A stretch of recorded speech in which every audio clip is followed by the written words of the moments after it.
Hola, ¿qué tal? Buenas tardes. Mi nombre es Ana Carvajal. Soy coordinadora de calidad y proyectos académicos en el Instituto Latinoamericano del Sobrepeso y la Obesidad. Les damos a nombre del ILSO la más cordial bienvenida a este evento con la finalidad de conmemorar el Día Mundial de la Diabetes, de la Obesidad, perdón, que fue el pasado 4 de marzo. El día de hoy tenemos este evento a cargo de un invitado, que es el doctor Luis González. Luis nos va a platicar un poquito acerca de un proyecto que hizo que está padrísimo para conmemorar esta parte de la obesidad. Recordemos que la obesidad es una enfermedad, entonces es importante que le tomemos ahora sí que esa importancia y lo veamos así, ¿no? No como un problema estético, sino como una enfermedad. Bueno, muchas gracias y bienvenidos sean todos y todas ustedes. Luis, muchas gracias por aceptar nuestra invitación a este evento. ¿Cómo estás? Hola Ana, buenas tardes, muy bien, muchas gracias. Gracias por la invitación aquí en platicar hoy en día un poquito sobre mi proyecto que realicé durante el doctorado y justamente conmemorar lo que es el Día Internacional de la Obesidad. Qué padre, Luis. Sabemos que tu proyecto es muy interesante, entonces, bueno, estamos encantados de que nos puedas platicar un poco acerca de él. Y bueno, aquí en el ILSO te damos la más cordial bienvenida. Me voy a tomar un tiempo para platicar aquí a los invitados e invitadas un poquito acerca de ti, ¿va? De tu trayectoria. Perfecto, muchas gracias. Ok, chicos. Luis es chileno. Es un invitado que tenemos chileno, es licenciado en nutrición y dietética. Él tiene una maestría en nutrición clínica por el Instituto Nacional de Salud Pública aquí en México y también tiene un doctorado. Se ha desempeñado como nutriólogo clínico en el Servicio de Nutriología Clínica en el Instituto Nacional de Ciencias Médicas y Nutrición Salvador Subirán. Lleva ya varios años de experiencia en esta área de soporte nutricional en pacientes hospitalizados con falla intestinal y en el área de investigación clínica en nutrición. Ha realizado varias investigaciones y publicaciones en artículos en revistas indexadas con relación al soporte nutricional, a la obesidad y a las proteínas dietarias. Y actualmente, pues también es catedrático en la parte de nutriología. Entonces, Luis, te damos la más cordial bienvenida y te cedo toda la palabra. Muchas gracias. Perfecto, bueno, muchísimas gracias. Entonces, a continuación de la plática del día de hoy, revisaremos entonces cuál es el efecto de las proteínas, principalmente de las proteínas dietarias, sobre la salud cardiovascular en las personas con obesidad. La siguiente, de favor. Entonces, un poquito para empezar definiendo lo que es la obesidad. Sabemos que la obesidad se va a caracterizar por una acumulación anormal del tejido adiposo y esta acumulación también es disfuncional, lo que va a provocar un incremento en los factores de riesgo metabólicos, ¿no? Se ha asociado la obesidad con un mayor riesgo de resistencia a la insulina, de intolerancia a la glucosa, asimismo con un mayor riesgo de hipertensión arterial. Se ha asociado también con un estado inflamatorio de bajo grado, con dislipidemias, diabetes tipo 2 y disfunción endotelial, lo que eventualmente va a resultar entonces en un incremento en el riesgo de enfermedades cardiovasculares, ¿no? Entendiendo enfermedades cardiovasculares como la presencia de insuficiencia cardíaca, enfermedad de la arteria coronaria, muerte súbita, arritmias, entre otras. Se ha descrito que los componentes del estilo de vida son los principales factores modificables para eventualmente disminuir o aumentar justamente este riesgo metabólico en las personas con obesidad. Principalmente la dieta, la actividad física, la presencia de tabaquismo, alcoholismo o incluso el estrés, se ha visto que son factores justamente que van a promover o atenuar estos factores de riesgo metabólico. La siguiente, de favor. Entonces, la pérdida de peso del 5 al 10% en 6 meses mediante la restricción energética en la dieta se ha descrito como el tratamiento angular de las personas con obesidad, justamente porque se ha visto en la literatura de que ayuda a disminuir estos factores de riesgo metabólico. Permite un mejor control glucémico, disminuye el riesgo de dislipidemia, permite un mejor control de la presión arterial, lo que significa también una disminución en este riesgo de enfermedades cardiovasculares. Sin embargo, esta restricción energética en la dieta se puede realizar a través de distintas estrategias alimentarias. Una de ellas es a través con un aporte normal de proteínas en la dieta, la cual está reportado que puede ser del 15 al 20% del volumen energético total de la dieta, o a través de un aporte de proteína de 0.8 gramos por kilo de peso.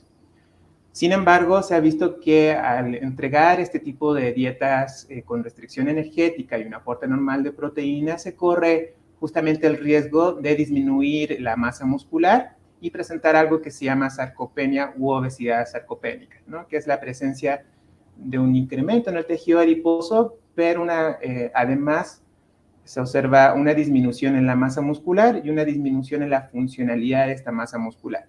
Justamente esta presencia de obesidad sarcopénica también se ha asociado con un mayor riesgo de enfermedades cardiovasculares.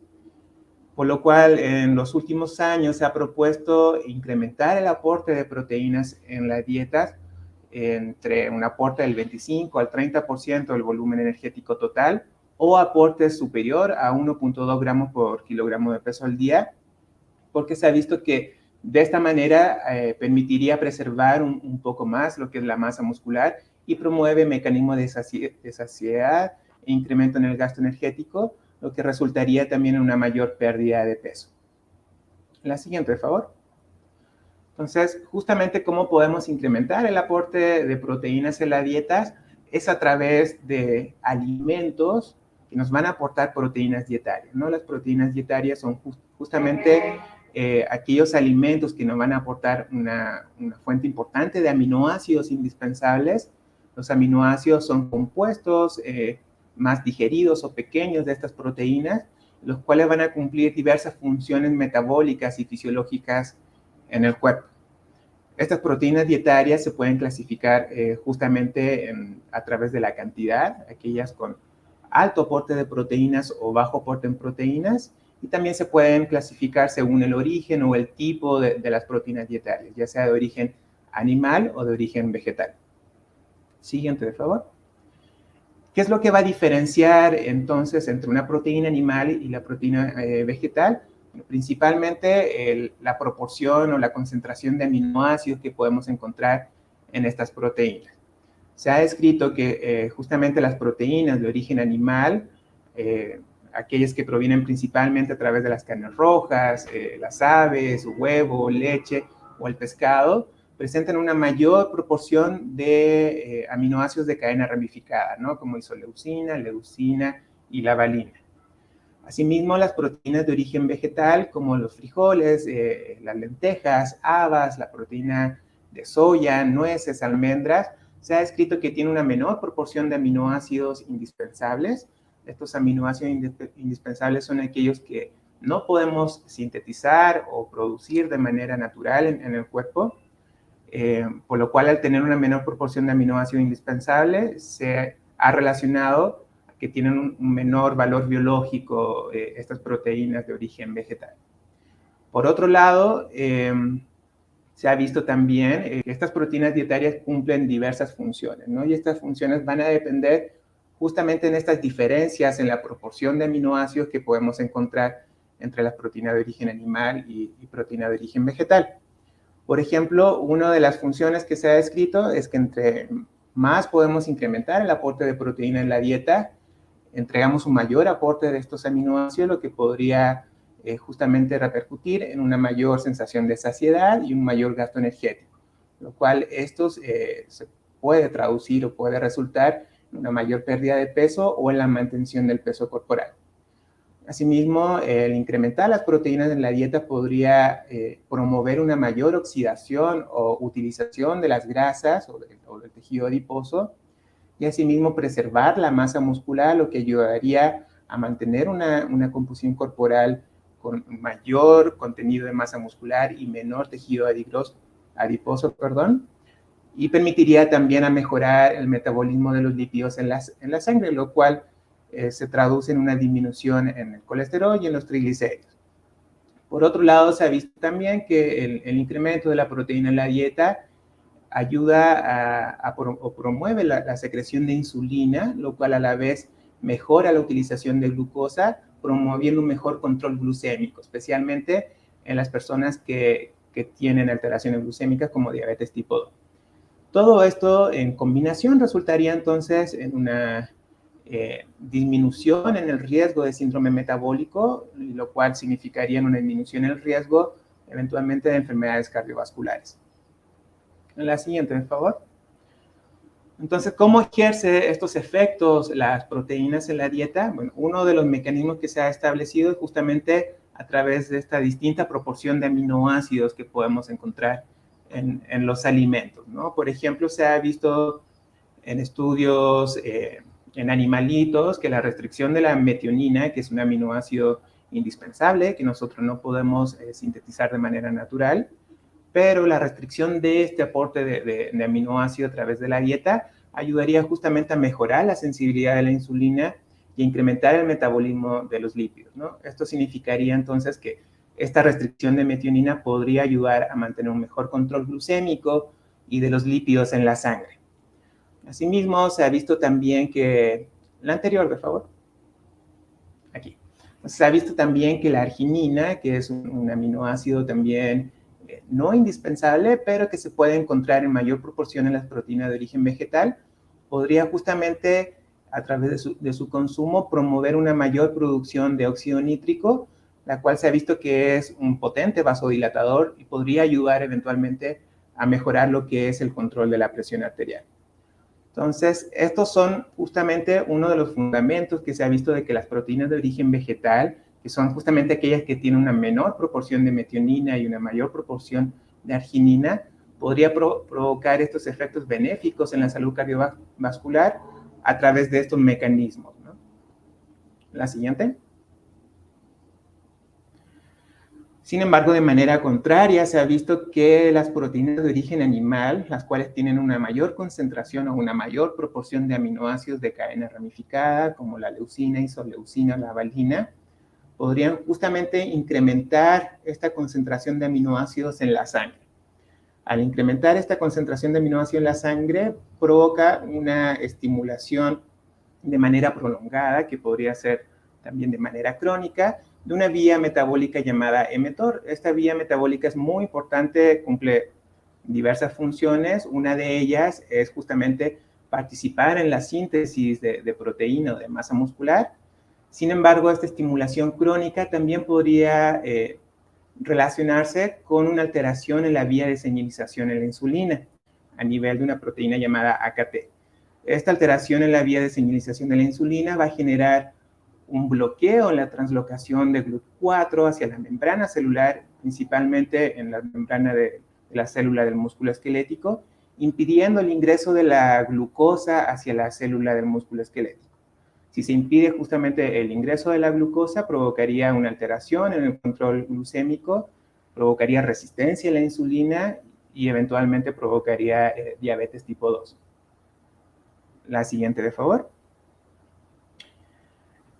Esto se ve aún más acentuado en las personas que tienen obesidad, debido a que ellos aparte tienen una menor expresión de estas enzimas encargadas en catabolizar los aminoácidos ramificados.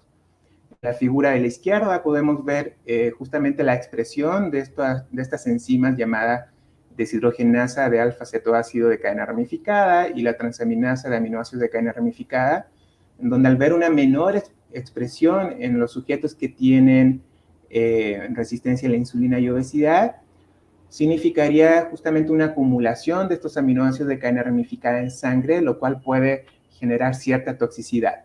Esta toxicidad se va a reflejar en una disfunción mitocondrial, en una apoptosis o en el daño de las células betas pancreáticas, lo que generaría un incremento aún más de la resistencia a la insulina y un incremento en el riesgo de diabetes tipo 2. La siguiente, por favor. De esta manera se ha observado en estudios en animales y en estudios en humanos que justamente las personas que tienen obesidad y que tienen resistencia a la insulina tienen una mayor concentración de estos aminoácidos de cadena ramificada en la sangre. Y esta mayor concentración de aminoácidos de cadena ramificada se ha correlacionado justamente con la resistencia a la insulina, ¿no? Como podemos ver en la gráfica del lado derecho.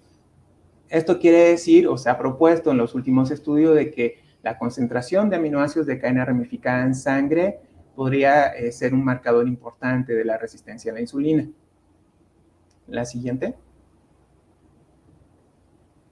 ¿Por qué es importante esto? Porque justamente se ha visto en este estudio que se realizó en el Departamento de Fisiología de la Nutrición, en el Instituto Nacional de Nutrición, en donde a sujetos que se le dio la misma cantidad de energía, alrededor de 1.300 kilocalorías, pero se le dio una dieta urbana que tenía una mayor cantidad de proteínas de origen animal, compuesta por carnes rojas principalmente, en comparación a aquellas personas que se le dio una dieta rural, que tenía un mayor aporte de proteínas de origen vegetal, ¿no? A través de frijoles y de tortilla principalmente. Se observó que en aquellas personas, la anterior, de favor, se observó que en aquellas personas que consumieron una dieta urbana tenían una mayor área bajo la curva de aminoácidos de cadena ramificada, ¿no? Tales como isoleucina, la leucina, la valina y la concentración total de estos aminoácidos. Esto refleja justamente que el tipo de proteínas que podemos consumir en la dieta sí puede repercutir en la concentración de estos aminoácidos de cadena ramificada y eventualmente puede repercutir en este riesgo cardiovascular. La siguiente, de favor.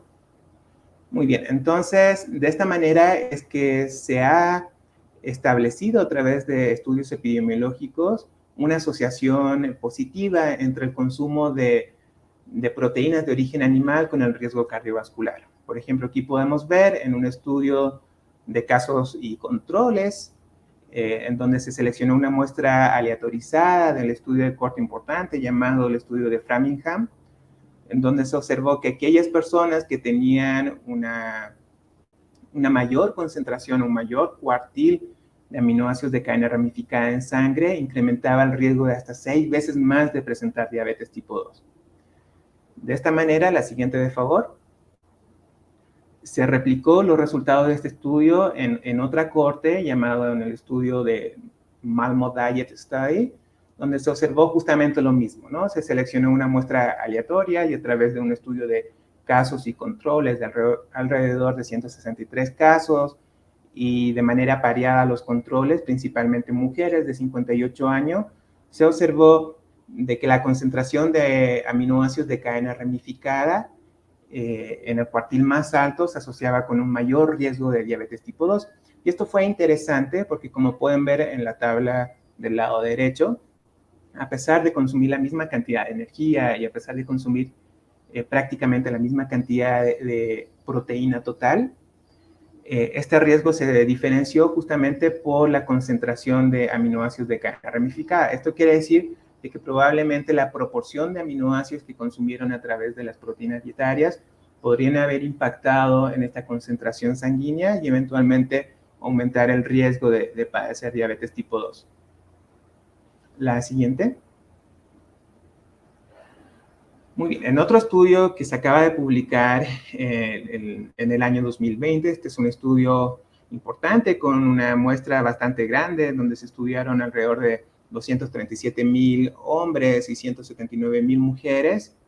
Se observó justamente de que la proteína de origen vegetal podría disminuir el riesgo de mortalidad y podría disminuir, también el riesgo de enfermedades cardiovasculares.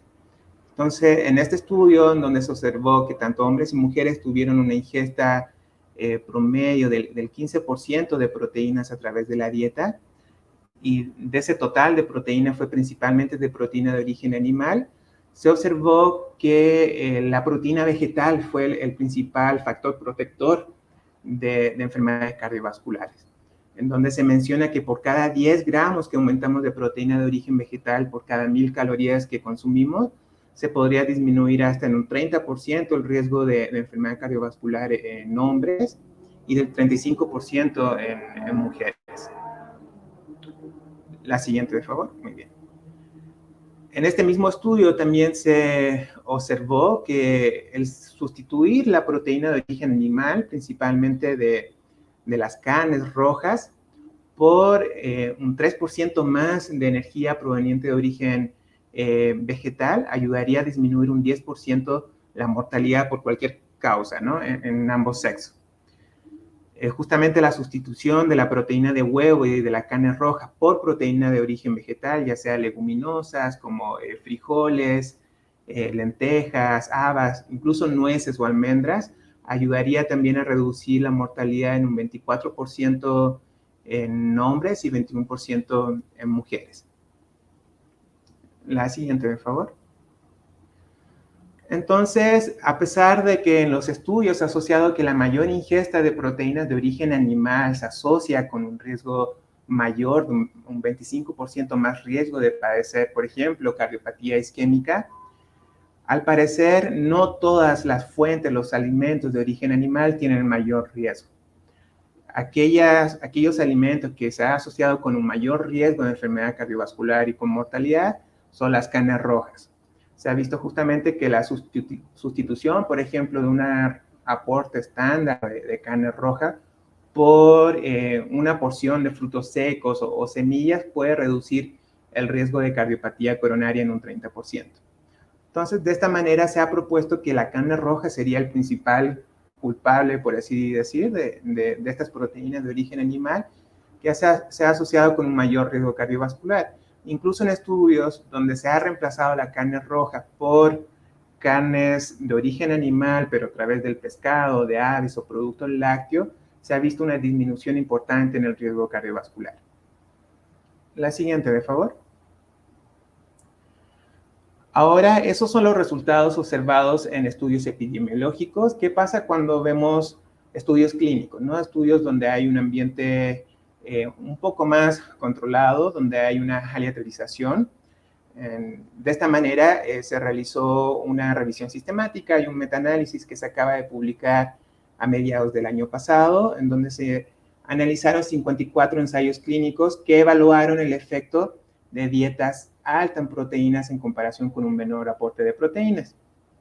Justamente ellos evaluaron que una dieta alta en proteína con aportes de entre el 20 al 45% del aporte energético en comparación con una dieta de menor aporte de proteínas, aquellas que aportan entre el 10 al 25% del contenido energético total de la dieta, se asociaba con un mayor beneficio cardiovascular en los sujetos, principalmente en los sujetos menores de 50 años.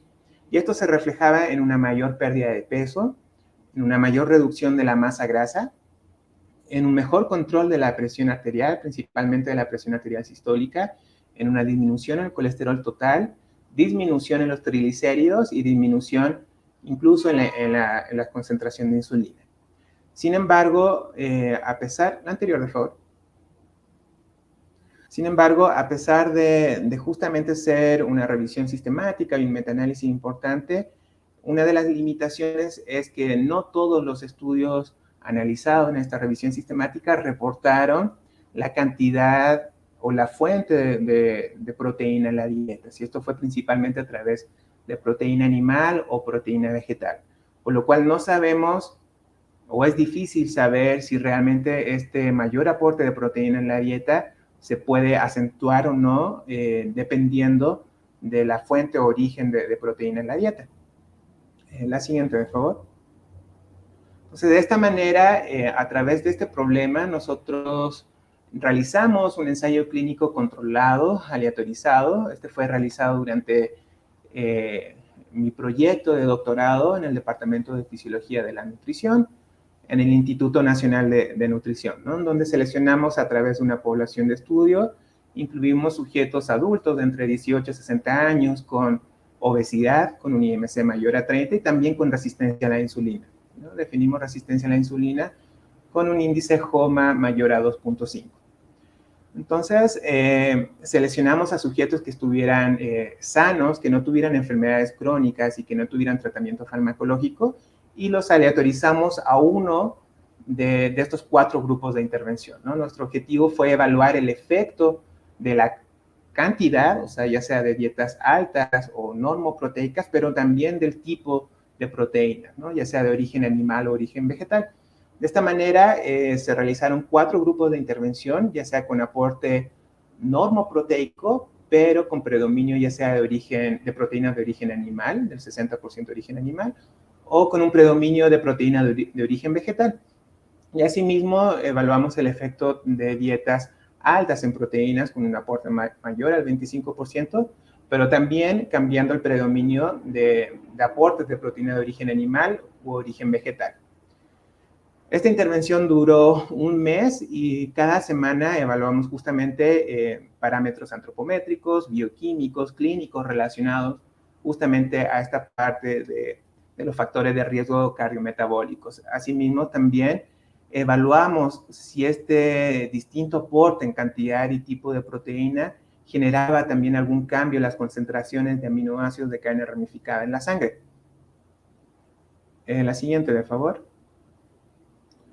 Entonces, esta fue nuestra intervención dietaria. En los sujetos, una vez que fueron ingresados al estudio, entregamos recetarios y menús para este mes de intervención. Estas dietas eran isocalóricas, todos aportaban 1.800 kilocalorías, y lo que los hacía diferente era el aporte de proteínas, ya sean en aquellas normos e hiperproteicas, asimismo también en el aporte de la fuente de proteína, ya sea animal o vegetal. Al cambiar la fuente de proteínas en los grupos de intervención, también generaba entonces un mayor aporte o no de aminoácidos de cadena ramificada. Recordando que aquellas proteínas de origen animal tienen una mayor proporción de aminoácidos de cadena ramificada. La siguiente. Entonces, entregamos estos recetarios de manera lo más cegada posible, a manera de que los pacientes no estuvieran al tanto de qué tipo de dieta estaban siguiendo. Lo podíamos diferenciar nosotros a través de los distintos colores que se podían observar en las recetas, ¿no? Estos resultados ya fueron publicados, incluso ya los recetarios se encuentran disponibles en la página del Instituto Nacional de Ciencias Médicas y Nutrición. Ahí incluso se encuentra el link de acceso para aquellos que gustan descargar los recetarios y eventualmente poder seguir cualquiera de estas intervenciones. No hay problema, ¿no? O sea, realmente se observó muy buenos resultados que vamos a ver a continuación con cualquiera de una de estas intervenciones. La siguiente, por favor. Entonces, una de las fortalezas de nuestro estudio es que le entregábamos despensas semanales a los participantes con distintas cantidades de alimentos, ¿no? Aquellos participantes que fueron aleatorizados hacia un grupo principalmente de proteína de origen vegetal, le entregábamos, por ejemplo, los frijoles, lentejas, habas, alberjas, garbanzo, incluso todo lo que eran los alimentos que involucraban proteína de origen vegetal y origen animal. A diferencia de las personas que recibieron ya sea normo o alto aporte de proteína de origen animal, no le entregábamos estos alimentos con mayor aporte de origen vegetal, ¿no? Nos centramos principalmente en un mayor aporte de huevos, de lácteos, de carnes, de pescado, de leche, de yogur. Aquí la característica o lo más importante fue de que a pesar de que sí dimos una cantidad importante de alimentos de origen animal, no entregamos aporte de carnes procesadas, ¿no? O sea, evitamos lo más posible dar una mayor cantidad de carnes procesadas a través del jamón, por ejemplo, para evitar justamente de que esto pueda repercutir negativamente en nuestro estudio, ¿no? Entonces, principalmente, el aporte de proteína de origen animal fue a través de carnes, a través de las aves, pescado, huevo y lácteos principalmente. La siguiente, por favor. Entonces, ¿qué observamos en nuestro estudio? Es que justamente en cualquiera de los grupos de intervención hubo una mejoría en la sensibilidad a la insulina, esto de forma independiente de la pérdida de peso, ¿no? Todos estos valores están ajustados por el porcentaje de pérdida de peso en los participantes, de manera de poder saber de que realmente esta mejoría en la sensibilidad a la insulina fue principalmente debido a la modificación en las proteínas dietarias. Entonces, encontramos resultado positivo en todas las intervenciones, a excepción de las dietas con un aporte normal de proteína de origen vegetal. Y en aquellas que tenían principalmente un mayor aporte de proteína de origen animal, se observó una mayor mejoría en la sensibilidad de la insulina de hasta el 70%. La siguiente, de favor. De igual manera, al evaluar los parámetros antropométricos como el IMC y la circunferencia de cintura, realmente en todos los sujetos se observó una pérdida de peso significativa y una disminución en su índice de masa corporal de aproximadamente del 3%, lo cual fue muy importante considerando el tiempo de intervención que fue solo de un mes. La siguiente, por favor. Asimismo, en la mayoría de los sujetos hubo una pérdida significativa de masa grasa y un incremento en la masa muscular solo con la intervención dietaria. O sea, ya sea con alto aporte de proteína de origen animal y origen vegetal, se observó esta disminución de la masa grasa y una preservación de la masa muscular, sin hacer recomendaciones específicas de actividad física. Esto fue solamente a través de nuestra intervención dietaria. Sin embargo, de manera llamativa se observó que aquellos sujetos que siguieron un aporte normal de proteína de origen vegetal, no hubo cambio significativo en su composición corporal. La siguiente, por favor. Ahora, en cuanto a la presión sanguínea, aquí encontramos resultados un poquito más contradictorios, en donde tanto las proteínas de origen animal y origen vegetal se observó una mejoría en la presión arterial. Sin embargo, no hubo diferencia significativa entre cada uno de los grupos, a excepción del control de la presión arterial diastólica, en donde aquellos que siguieron una dieta con mayor aporte de proteína de origen animal y de proteína vegetal tuvieron un mejor control de la presión arterial diastólica. En cuanto a la evaluación de los parámetros bioquímicos de importancia que reflejan también lo que es estos factores de riesgo cardiometabólicos, observamos que en todos los grupos hubo una mejoría en la glucosa en ayuno. En todos los grupos también hubo una mejoría en el colesterol total, a excepción del grupo de normoproteína de origen vegetal. Y también se observó una mejoría en el colesterol LDL, incluso en aquellas dietas que tenían un mayor aporte de proteína de origen animal.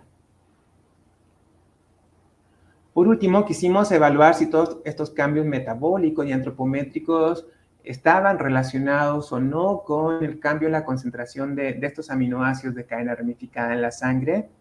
De manera sorpresiva, encontramos de que en todos los pacientes o en todos los participantes, en cada uno de los grupos, hubo una disminución significativa de los aminoácidos de cadena ramificada y esta no se asoció con la mejoría en la sensibilidad a la insulina. Esto quiere decir que por lo menos en dietas con distinta cantidad y fuente de proteína durante un mes de intervención, eventualmente no produce una mayor diferencia en el cambio de la concentración de aminoácidos de cadena ramificada. Esto quiere decir que probablemente son otros los mecanismos involucrados en las proteínas dietarias que podrían estar relacionados al observar estos efectos benéficos. La siguiente. Entonces, de manera de conclusión de nuestro estudio, aquí podemos ahora sí que resumir todos los resultados que observamos en nuestro estudio. Es que realmente las dietas con mayor aporte de proteínas sí se observaron mayor cambios en estos factores de riesgo cardiometabólicos a través de una mayor reducción de peso corporal, de la preservación de la masa musculoesquelética, de la disminución de la masa grasa, incluso en cambios de parámetros de laboratorio y de la presión arterial.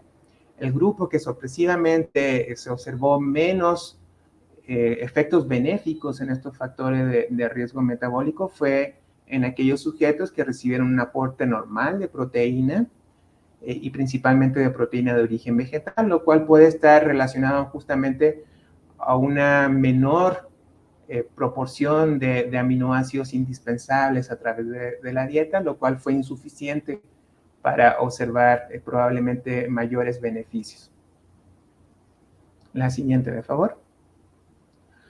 Ahora estos resultados que encontramos a través de nuestro estudio van de la mano también a un artículo que se acaba de publicar el año pasado, el cual es un position paper o es una posición de la Sociedad Europea de Nutrición Clínica y Metabolismo, en donde justamente ellos resumen un poco la evidencia que se ha observado en aquellos estudios que han evaluado el efecto de las distintas proteínas, ¿no? Ellos concluyen justamente que las proteínas de origen animal, pero principalmente aquellas que tienen un mayor aporte de carnes rojas y de carnes procesadas, son las que van a estar involucradas en un mayor riesgo cardiovascular, ¿no? Son las que van a estar justamente asociadas a un mayor riesgo de enfermedad coronaria, un mayor riesgo de hipertensión arterial y eventualmente a un mayor riesgo de mortalidad.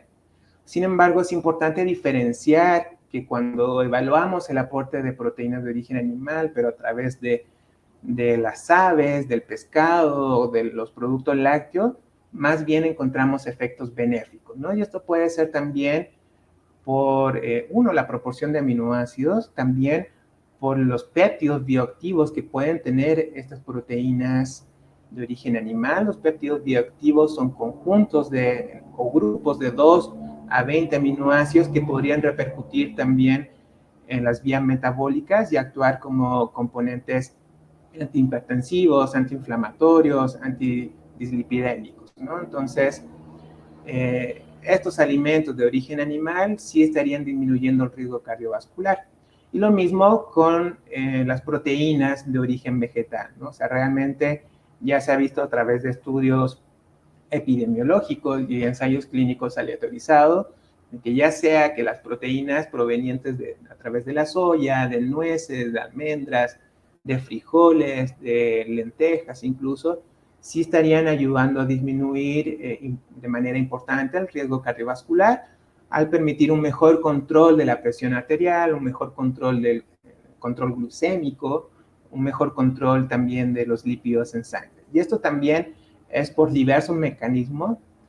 Probablemente también puede ser por la proporción de aminoácidos, por la proporción de péptidos bioactivos e incluso por componentes no proteicos que se pueden encontrar en estos alimentos de origen vegetal. Ahora, no todas las dietas altas en proteínas se han asociado con un mayor riesgo cardiovascular. Como les mencioné anteriormente, esto va a depender principalmente de la cantidad de carnes rojas y de carnes procesadas que puedan presentarse en la dieta, ¿no? Por ejemplo, aquí tenemos un patrón de alimentación muy conocido, que es el patrón de alimentación DASH, que se ha propuesto como una estrategia alimentaria para mejorar el control de la presión arterial en personas que tienen problemas de presión. Y justamente este patrón de alimentación se caracteriza por tener casi 2 veces más alimentos, fuentes de proteína de origen animal por sobre de proteína vegetal, ¿no? Como podemos ver en la primera gráfica de pastel, podemos ver justamente que este patrón de alimentación tiene proteínas de origen del pescado, de los productos lácteos, de las carnes, pero también tiene cierto porcentaje de proteínas de origen vegetal. Y este patrón de alimentación se ha asociado también con un 20% de menos riesgo de enfermedad cardiovascular, con un 21% de menos riesgo de enfermedad coronaria, 19% de menos vascular e incluso de diabetes tipo 2. Entonces, realmente lo que deberíamos de controlar más en esta ocasión sería justamente el consumo de carnes rojas y carnes procesadas.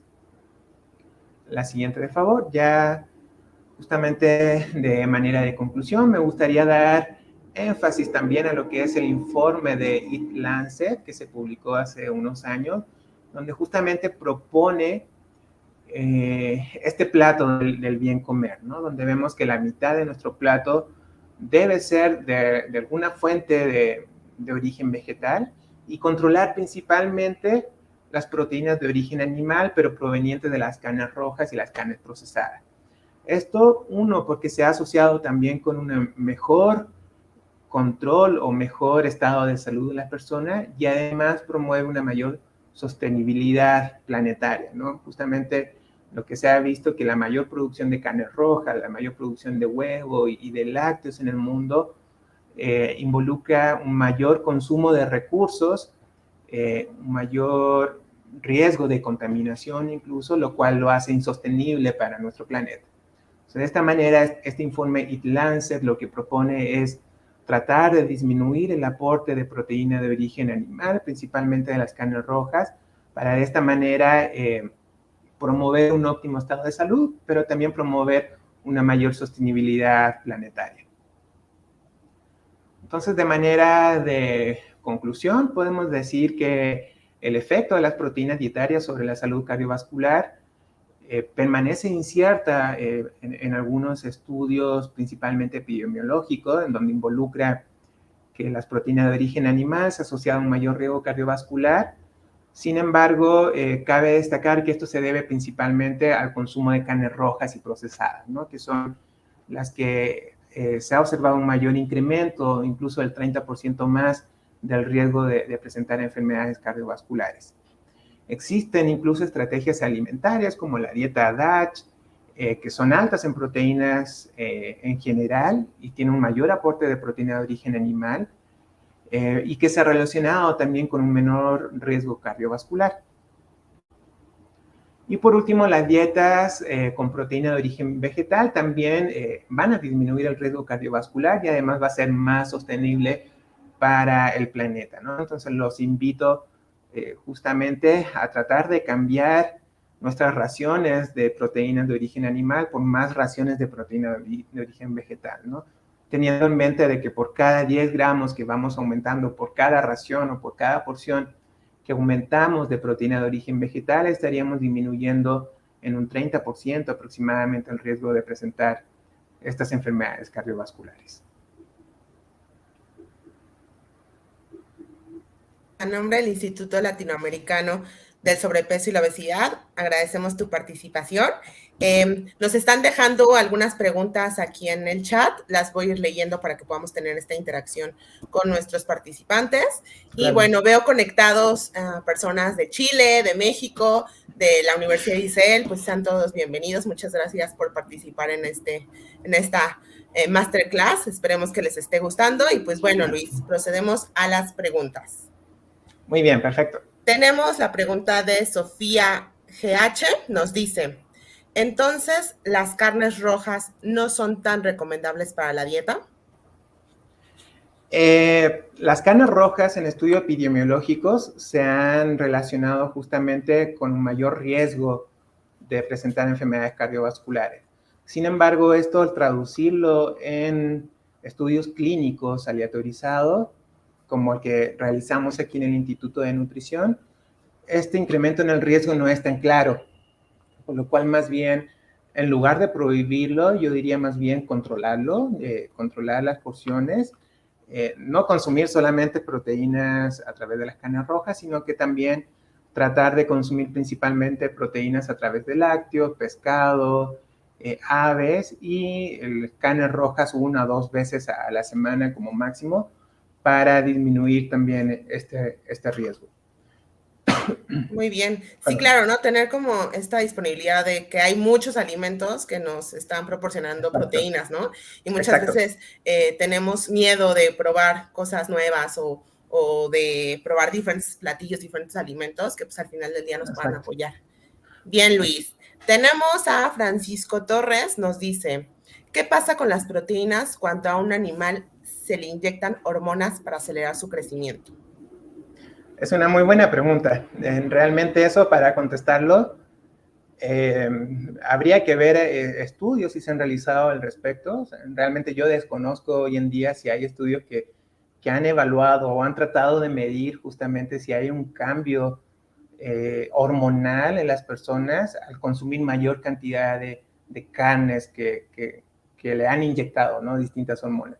Realmente lo desconozco. Yo no he leído en la literatura que se ha podido leer cambios hormonales en las personas asociados justamente a un mayor consumo de estas carnes.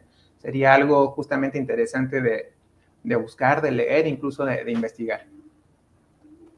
Bueno, en donde se ha visto un poquito de estudio en relación a que puede ser a lo mejor lo que quiere decir Francisco, es por ejemplo en los deportistas, yo que me dedico a esa rama, pues bueno, cuando llegan a consumir algún producto que tenga algún tipo de, ahora sí que algo anexado, ¿no? A lo que le hayan inyectado, por ejemplo, el Claro, clenbuterol, pues cuando les hacen algún estudio de dopaje, pues pueden salir alterado. positivos, ¿no? Y entonces eso les afecta en Exacto. Sí, en su probablemente práctica eso, deportiva. exacto, probablemente eso también repercute en el control glucémico, en el control de lípidos en sangre, probablemente la presión arterial. Entonces, pues por ese lado sí sería como otro factor más a controlar en el consumo de estas carnes rojas. Sí, claro. Gracias, Luis. A ver, tenemos a Sandra Soria. Nos dice, entonces, ¿qué carne es necesaria comer? Ok, a manera de conclusión, podríamos decir que las carnes provenientes de las aves, el pescado incluso, son las que se han asociado con un mejor efecto benéfico en la salud cardiovascular. En cuanto a las carnes rojas, entre más magras sean también, es factible consumir siempre y cuando sea controlado, ¿no? O sea, podemos consumir carne de cerdo, carne de res, una o dos veces a la semana y realmente podría tener efectos benéficos en la salud cardiovascular. Más bien, ¿qué carne no deberíamos consumir?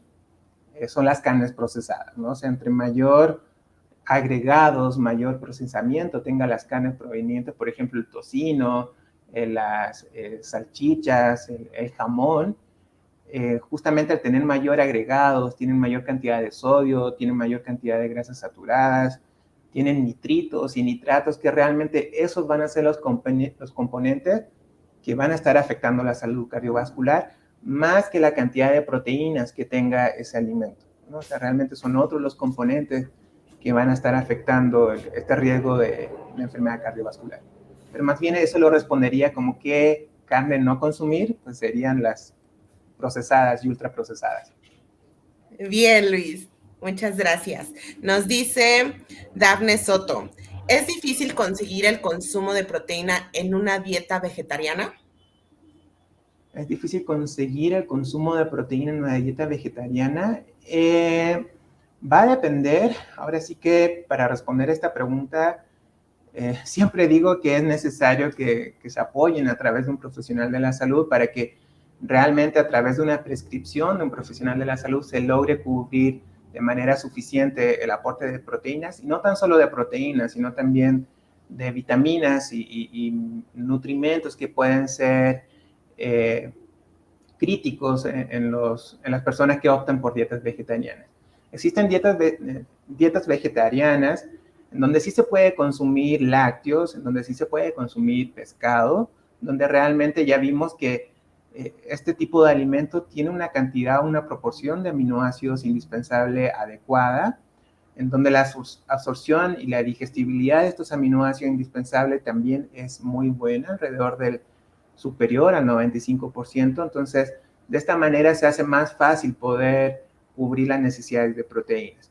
Sin embargo, aquellos que optan por dietas veganas o más estrictas en el consumo de alimentos de origen animal, sí se puede llegar a cubrir el aporte de proteínas siempre y cuando se asesoren por un profesional de la salud. Claro, la importancia de que sí consulten a los nutriólogos, ¿no? Sobre todo Exacto, esta parte es exacto. muy importante y pues bueno, nosotros como expertos en esta área, pues bueno, podríamos dar una orientación más adecuada. Nos pregunta Sandra Soria, ¿cómo Uh-huh. sabes cuántas kilocalorías tienes que consumir? Wow, eso es también una muy buena pregunta. En general, lo que se ha visto en personas con obesidad es, en sí no hay, por ejemplo, una definición estandarizada de lo que es una dieta con restricción energética, ¿no? Pensando justamente en el tratamiento de las personas con obesidad para lograr una pérdida de peso. Lo que se ha propuesto es, uno, establecer el gasto energético total de las personas, que esto lo podemos obtener, uno, conociendo lo que gastamos en reposo, o sea, cuando no realizamos actividad física. Eso lo podemos obtener a través de distintas ecuaciones predictivas, como la ecuación de Mifflin, incluso la ecuación de Harris-Benedict en algunos casos.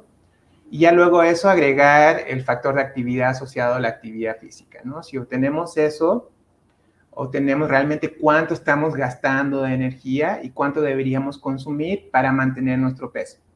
Sin embargo, el gasto energético total, si restringimos entre 500 a 750 calorías, estaríamos promoviendo una pérdida de peso a través de este déficit energético, ¿no?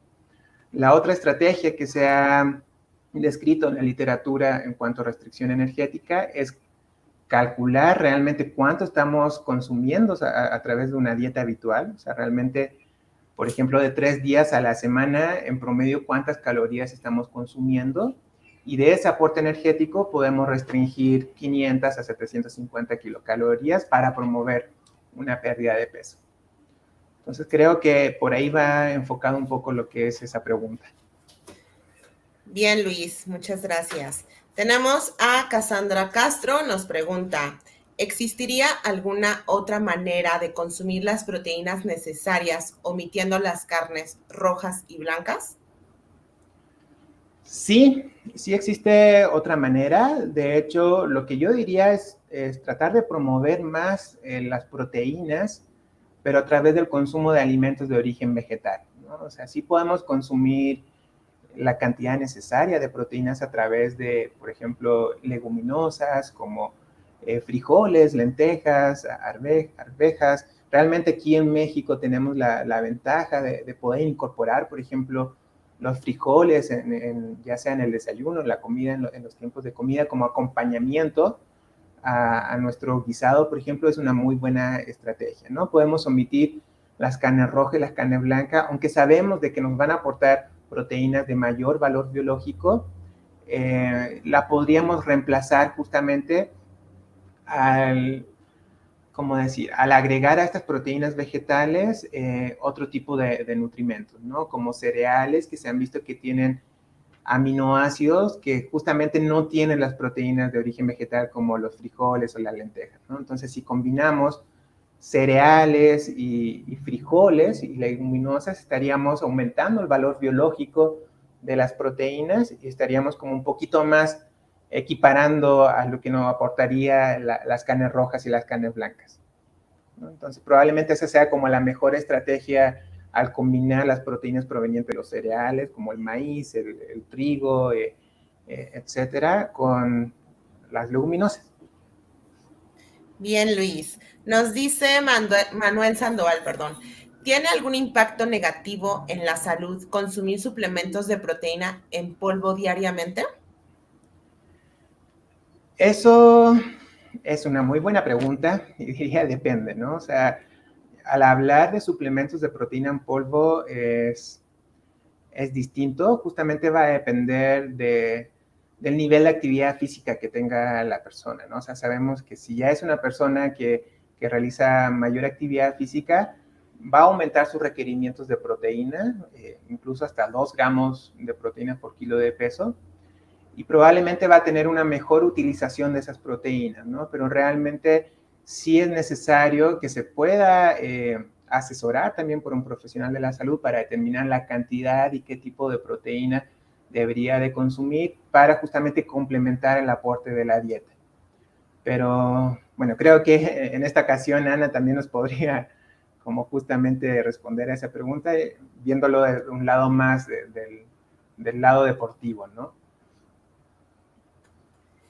Sí, justamente no está mal que la consuman diariamente, siempre y cuando dentro del cálculo dietético que al final del día el profesional de la salud, en este caso pues el nutriólogo, que es el experto en el área de la nutrición, tenga estimado, ¿no? Esta parte de la suplementación ahora sí que de proteína en polvo, pues va a depender si el paciente por alguna estrategia no puede consumir el alimento como tal, o a lo mejor ya es un deportista de alto rendimiento, perdón, o la cantidad de proteína que requiere es mucha y entonces la cantidad de alimentos se vería pues, muy, muy abundante y no da tiempo como de consumirlo y eso, es que usamos esas estrategias del polvo, de la proteína en polvo, pero pues si se puede sacar del alimento como tal, es lo ideal, ¿no? Siempre nosotros los nutriólogos vamos a irnos derechito a lo natural y ya, pues las otras estrategias es como de ayuda, ¿no? Pero si se puede consumir el alimento, pues siempre va a ser mejor. Quizás, perdón, nada más para agregar, regresando un poquito a esta parte que les comentaba de los aminoácidos de cadena ramificada, por ejemplo, donde vemos que las personas con obesidad, especialmente en aquellos que no realicen actividad física, sí tienen alteración en el metabolismo de los aminoácidos de cadena ramificada, ¿no? O sea, sí les cuesta más metabolizar estos aminoácidos, uno, porque tienen una menor expresión de estas enzimas, dos, también porque se ha visto en México de que pueden haber ciertos polimorfismos o variantes genéticas que podrían también estar involucrados en que se inactiven estas enzimas relacionadas al metabolismo de los aminoácidos de cadena ramificada. Entonces, probablemente una persona que tiene un IMC mayor de 30 y quiera suplementarse con estas proteínas, por ejemplo, suero de leche, que tiene un aporte importante de leucina, que es justamente un aminoácido de cadena ramificada, pues probablemente no la pueda metabolizar de manera adecuada, ¿no? Entonces, esto generaría una acumulación de este aminoácido en sangre, lo que podría acentuar estos factores de riesgo cardiometabólico, ¿no? Especialmente en el control glucémico. Entonces, realmente no es para todos. Sí hay que evaluar muy bien las necesidades de proteínas, que, individualizando en cada una de las personas. Claro, justo es lo importante, ¿no? Que toda alimentación sea personalizada. Exacto. Bien, tenemos la pregunta de Diego Chávez. Nos dice, ¿las proteínas como suplementos son buenos o dañan nuestra salud? Creo que, Okay. creo que se Creo contestó que un está poquito con la relacionado. pasada. Exacto. Justo. Exacto. Esto ya la contestamos. Margarita Valderrama nos pregunta, ¿cuántos miligramos de proteína se dio en paciente con normoproteica y cuánto en alta proteína? Bueno, yo creo que son gramos, ¿no? Gramos por kilogramo. Exacto, son gramos. Bueno, hablando en gramos, eran aportes entre 60 a 70 gramos en normo proteico y aportes superiores a los 80 gramos en los que eran alta en proteína. Realmente nosotros lo que hicimos justamente para diferenciar en un aporte normo y alto en proteína era justamente la distribución del macronutrimento en relación al aporte energético, ¿no? O sea, las dietas normoproteicas daban entre un 15 a 20% del aporte de energía a través de la dieta, y las que eran altas en proteína daban más del 25%. Entonces, lo que vimos realmente, el consumo de cada una de las personas, pues sí, iba dependiendo a través de las semanas que iban consumiendo la intervención. En algunos sí disminuían un poquito más su consumo, lo cual podría justamente eventualmente repercutir en los resultados del estudio. Pero realmente el interés de nosotros era evaluar más bien el aporte en porcentaje de la proteína en la dieta. Bien, Luis, nos dice Paulina Jiménez, ¿es verdad que la proteína de las carnes mejora los resultados del crecimiento muscular? Sí, fisiológicamente es posible debido a que las carnes, justamente regresamos a lo que mencionaba un poquito anteriormente, ¿no? Las carnes en general tienen una mayor proporción de estos aminoácidos de cadena ramificada, principalmente la leucina, ¿no? También la isoleucina y la valina. Estos aminoácidos de cadena ramificada activan la vía metabólica de mTOR, principalmente la célula del músculo esquelético, que sabemos que esta es la vía metabólica encargada en la síntesis de proteína y la preservación de la masa muscular. El problema es cuando generamos una activación crónica de esta vía metabólica de mTOR, ¿no? O sea, si estamos continuamente consumiendo alimentos fuentes de aminoácidos de cadena ramificada, estaríamos activando de manera continua, de manera crónica esta vía mTOR, que incluso a pesar de promover esta síntesis de proteína, estaría promoviendo justamente también una resistencia a la insulina, ¿no? Al bloquear la vía de señalización de la insulina en el músculo esquelético, lo cual pues se traduce en una mayor concentración de glucosa en sangre. Entonces, Sí es cierto, sí promueve el crecimiento muscular a través principalmente de esta vía metabólica de mTOR, pero ojo, que sí hay que controlar también el consumo de estas carnes, porque recordando, ¿no? Si activamos de manera crónica esta vía metabólica, también estaríamos promoviendo un mayor estado de resistencia a la insulina. Bien, tenemos Quinto Flores nos pregunta, ¿la creatina se considera proteína? Se considera un suplemento de combinaciones de aminoácidos. O sea, más que proteína, no se considera una proteína dietaria, en sí no es una proteína dietaria. Más bien es un suplemento de una aislado de distintos grupos de aminoácidos que van a tener otros efectos en la salud, ¿no? Pero realmente, como definición más bien de proteína dietaria, no entraría justamente en este grupo. Bien, siguiente. Nos dice Daniel JL. Si el paciente rebasó su IMC, ¿se puede bajar para que esté en su IMC ideal? Si el paciente rebasó su IMC. Exacto, o sea, realmente el tratamiento de las personas que tienen un IMC, ya sea sobrepeso u obesidad, un IMC superior a 25, recordemos que el IMC es justamente la relación entre el peso y la estatura, ¿no? Entonces, si este es superior al 25, estaríamos indicando que ya la persona tiene sobrepeso, que ya tiene una acumulación de tejido graso que podría ser incluso disfuncional y que podría repercutir en la salud cardiometabólica. Entonces, el tratamiento sí sería justamente la pérdida de peso, ¿no? Y esta pérdida de peso es a través de esta restricción energética a través de la dieta e incluso aumentando el gasto energético a través de la actividad física. O sea, realmente yo sí recomendaría disminuir el IMC en aquellas personas que tienen esta relación del peso y la estatura superior a 25 kilos por metro cuadrado.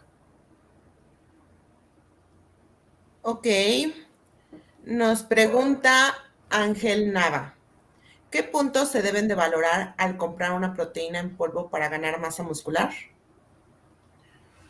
Ok, esto es, bueno, aquí nos vamos un poquito más al campo probablemente de la nutrición deportiva. Esto, en general, todo lo que es suplementación de proteína se ve de manera separada de las proteínas dietarias, porque realmente lo que nosotros queremos evaluar en las proteínas dietarias es a través de la dieta habitual, del consumo habitual de los alimentos, qué pasa o cómo repercute el consumo de estas proteínas en la dieta. Cuando hablamos ya de suplementos de proteínas para ganar masa muscular, estamos hablando justamente de otro propósito, otro objetivo de las proteínas, ¿no? Que probablemente es con fines estéticos, de incrementar la masa muscular, y con fines deportivos, más que pensar en efectos benéficos en relación a la salud cardiovascular.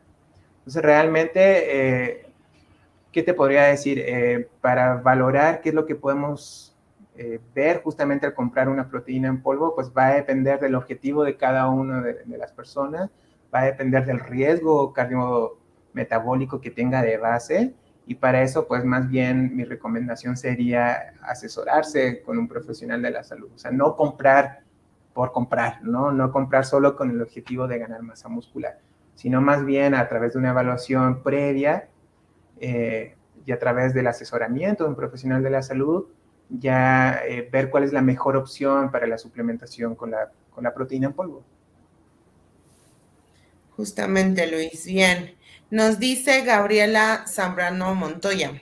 ¿Recomiendas las dietas cetogénicas y por qué? ¿Por qué sí o por qué no? Wow, es muy amplia esa pregunta. Es muy fuerte. Es muy fuerte. Yo respondería depende. O sea, sí se ha visto efectos benéficos con la dieta cetogénica, pero recuerden que las dietas no es como la pastillita mágica, ¿no? Que vaya a funcionar a todos por igual. O sea, regresamos lo mismo, va a depender de las características, va a depender de la clínica de las personas.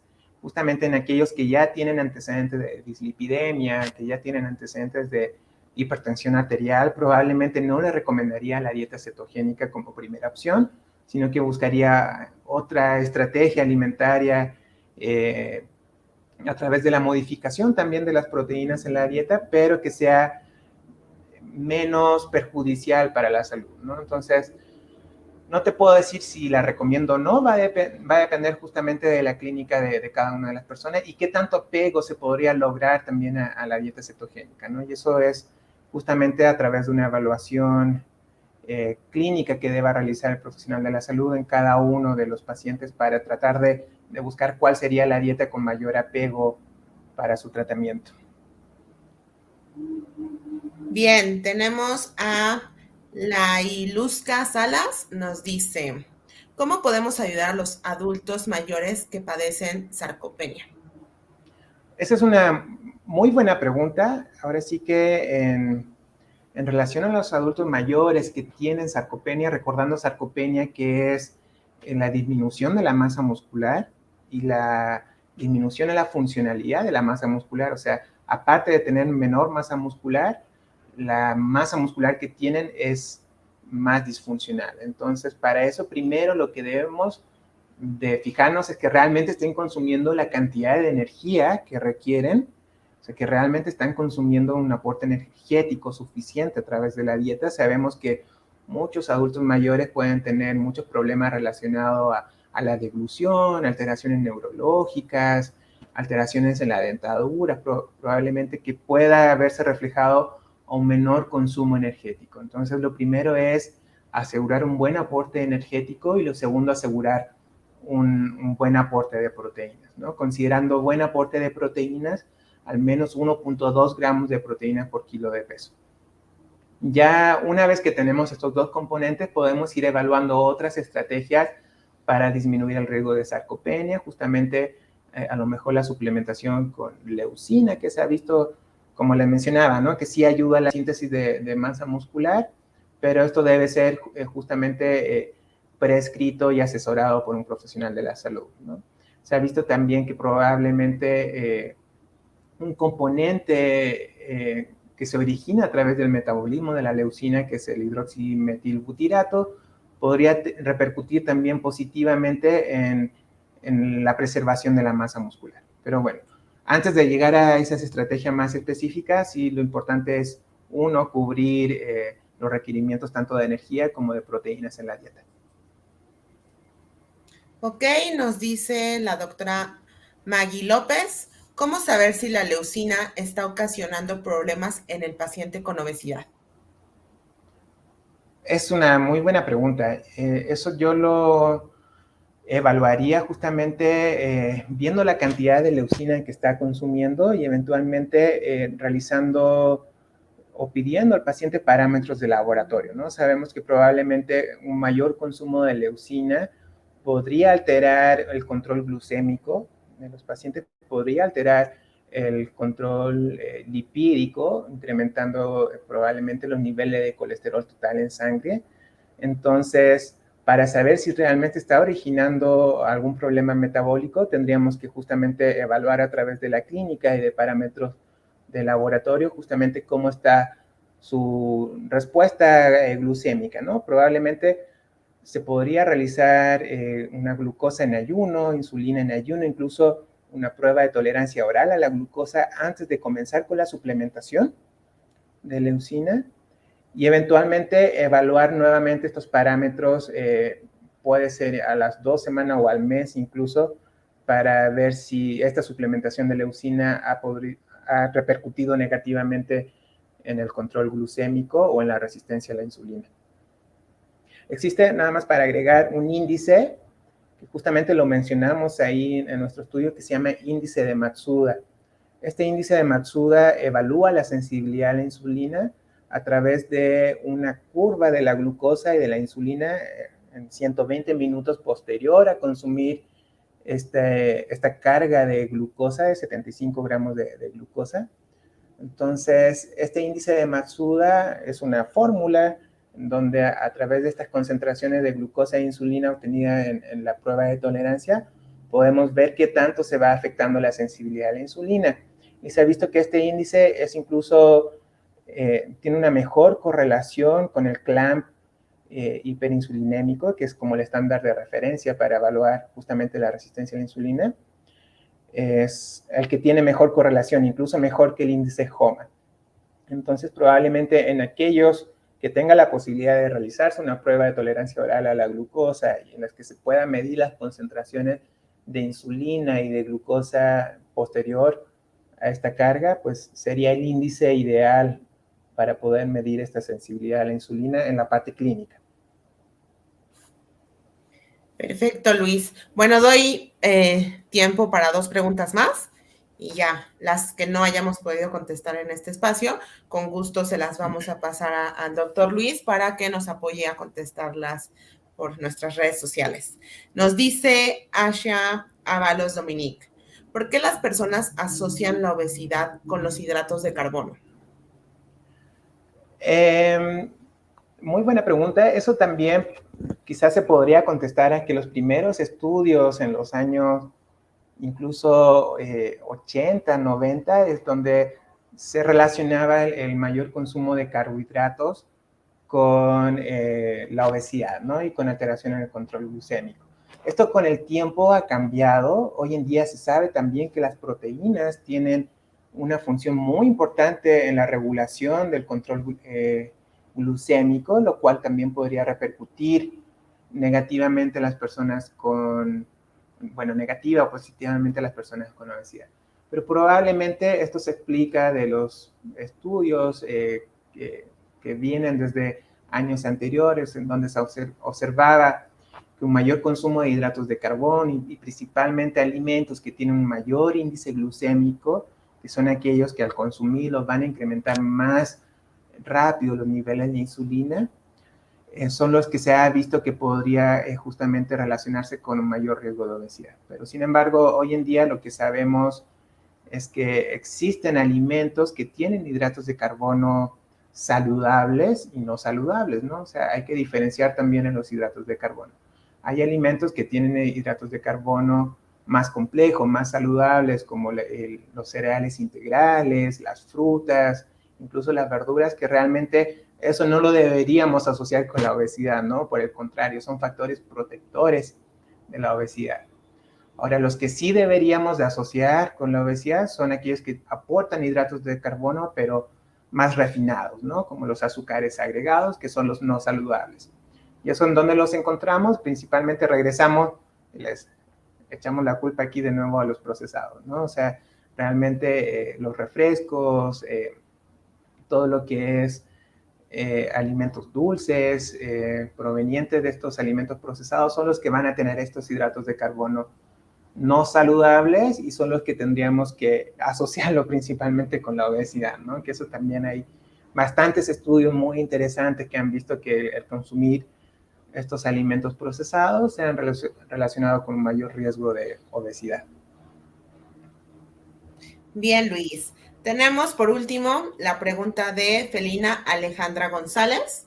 Nos dice, ¿una persona con alguna variante de tiroides podría hacer una dieta cetogénica? Es una muy buena pregunta. Realmente, ahora sí que no soy experto en la dieta cetogénica, pero yo diría que no es la estrategia ideal, ¿no? O sea, realmente habría que optar por otro tipo de estrategia que aporte, que no involucre una deficiencia de nutrimentos, ¿no? Probablemente si hacemos dietas muy restrictivas como la dieta cetogénica, donde probablemente existe un mayor riesgo de deficiencia de micronutrimentos, de algunas vitaminas y minerales, que también podría repercutir en esta función tiroidea, pues eventualmente, bajo mi punto de vista clínico, no consideraría que es la mejor opción, ¿no? O sea, sí me preocuparía más bien de que siga una alimentación suficiente en nutrimentos, con un buen aporte de vitaminas y minerales, y que no sea tan restrictiva, ¿no? O sea, no es necesario hacer una dieta tan restrictiva para obtener mejores resultados, ¿no? Lo importante es optar por un patrón de alimentación saludable, por ejemplo, el patrón de alimentación DASH, o incrementar también el consumo de alimentos de origen vegetal, se ha visto también que puede tener efectos benéficos, ¿no? Entonces, probablemente para mí no sea como la principal opción de tratamiento nutricional. Bien, perfecto. Pues bueno, las preguntitas que faltaban de responder, con gusto, como les decía yo hace un ratito, se las vamos a mandar a Luis para que nos apoye con la respuesta y se las podamos compartir vía redes sociales. Luis, nos preguntan algunos de nuestros seguidores que si podríamos compartir tus diapositivas o tu artículo. ¿Esto es posible? Sí, claro, sin problema. Sí, perfecto. Claro que Entonces, sí. porfa, los interesados, si nos pueden dejar aquí en el chat su correo electrónico, con gusto les podemos compartir esto.